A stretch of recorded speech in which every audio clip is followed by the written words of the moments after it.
नमस्कार साथियों, आज हम जानेंगे कि एलएमएस क्या होता है। देखिए, ये हमारा कोच है, एलएचबी कोच। और ये कोच के एंड में ये देखिए, ये एक ऐसे सॉकेट रहता है। यहाँ पे इसको खोलेंगे तो इस तरह का सॉकेट रहता है ये। अब ये जब हम बाहर से सप्लाई देते हैं, जैसे मान लीजिए हमारा गाड़ी सिक लाइन में गई, कुछ हमको चेक करना है, तो ये कोच कटा हुआ रहता है और हमारा सप्लाई बाहर से लेते हैं हम लोग, तो ये इसमें सप्लाई देते हैं। देखिए, ये दिया हुआ है यहाँ पे, इसमें RYB और ये न्यूट्रल का ये रहता है। तो यहाँ से सप्लाई देते हैं, इसी को LMS बोलते हैं। यानी कि बाहर से जो हम सप्लाई देते हैं तो ये क्या होता है, तो ये जब हम बाहर से सप्लाई देते हैं तो यही हमारा LMS कहलाता है। और ये कहाँ सप्लाई जाता है उसको देखेंगे। इससे पहले क्या बता रहे हैं कि ये हमारे कोच में जो है दो रहता है इस तरह का, एक ये है इस साइड और वो दूसरे साइड रहेगा कोच में, यानी कि ये कोच में दोनों तरफ रहता है एक एक। तो चलिए पैनल में हम बताते हैं कि ये कहाँ इसका सप्लाई आता है। तो देखिए, हमारा पैनल है। जब हम बाहर से सप्लाई लगाते हैं तो ये क्या होता है, ये हमारा नेट 1 2 लिखा है। तो ये नेट 1 2 को बंद करके हमको ये इसको इस पे रखना पड़ता है, बीच में प्री कूलिंग लिखा हुआ है।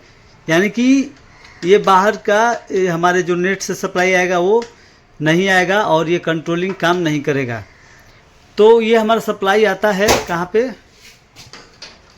ये जब पैनल खोलेंगे ऐसे तो हमारा जो दो कॉन्टेक्टर रहता है, ये खोलने के बाद देखिए, ये देखिए, ये कॉन्टेक्टर हमारा जो यहाँ पर सामने दिख रहा है, ये लिखा है K41।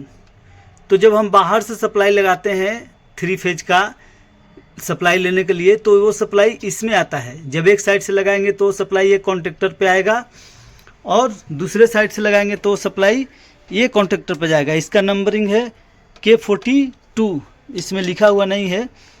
जब दूसरे सिरे से लगाएंगे तो इस पे आएगा और एक तरफ से लगाएंगे तो इस पे आएगा। तो एक बार में एक ही तरफ से किधर से भी सप्लाई लगाएंगे हम लोग। यहाँ से आने के बाद क्या होता है, ये या इस पे से आने के बाद, यहाँ से आने के बाद ये जब कॉन्टेक्टर होल्ड होता है तो ये सप्लाई होल्ड होने के बाद ये इसमें जाता है। वहाँ से सप्लाई निकलने के बाद ये हमारे 80 एम्पेयर के फ्यूज में जाएगा, जो कि ये दिख रहा है। जब कॉन्टेक्टर K41 ऑपरेट हो या K42 ऑपरेट हो, दोनों का आउटपुट कॉमन रहता है। तो वहाँ से जो आउटपुट सप्लाई निकलता है वो हमारे 80 एम्पेयर के फ्यूज में जाता है और वहाँ से फ्यूज के थ्रू निकलकर ये K43 को जाता है। यानी कहने का मतलब ये है कि जब हमारा K41 होल्ड होता है या K43, तो वहाँ से जो सप्लाई निकलता है वो 80 एम्पेयर के फ्यूज में जाता है। अभी इसको 100 एम्पेयर का फ्यूज कर दिया गया है और यहाँ से फ्यूज के थ्रू निकलते हुए सप्लाई K43 के इनपुट में जाता है।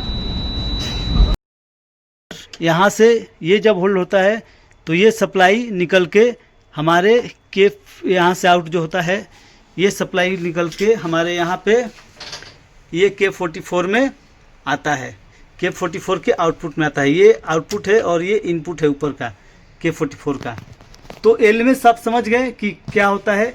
यानी कि जो बाहर से हम सप्लाई लेते हैं उसको ही LMS बोलते हैं, LMS 1 और LMS 2। तो जो बाहर से सप्लाई लेते हैं तो अगर एक साइड से लेंगे तो ये हमारा कॉन्टेक्टर K41 में आएगा, एक तरफ के लिए है NPP साइड के लिए, और इधर से लेंगे जो हम PP साइड से तो ये हमारा कॉन्टेक्टर K42 में आएगा सप्लाई। और ये जब होल्ड होता है तो ये K43 में सप्लाई आता है और यहाँ से हमारे ये K44 के आउटपुट में आता है। यानी कि हमारा K44 उस समय वर्क नहीं करता है, हमारे K44 वर्क नहीं करता है, सीधे डायरेक्ट आउटपुट में आता है और यहाँ से आउटपुट से निकलने के बाद ये सप्लाई हमारे प्लांट को चले जाता है। यानी कि सारा जो हमारा ये नीचे से DND से लेकर और ये DND से लेकर, ये DND से लेकर और ये फ्यूज तक, यानी कि K44 तक सारा हमारा सिस्टम बाईपास हो जाता है जब हम LMS को ऑन करते हैं या बाहर से सप्लाई लेते हैं। तो इस तरह हमारा LMS काम करता है, आप समझ गए होंगे। तो ये वीडियो कैसा लगा कमेंट में बताएं और हमारे चैनल पर नए हैं तो चैनल को लाइक करें, सब्सक्राइब करें और कमेंट करना ना भूलें। तो दोस्तों इस तरह आगे भी फिर वीडियो आता रहेगा। मिलते हैं फिर अगले वीडियो में, तब तक के लिए जय हिंद।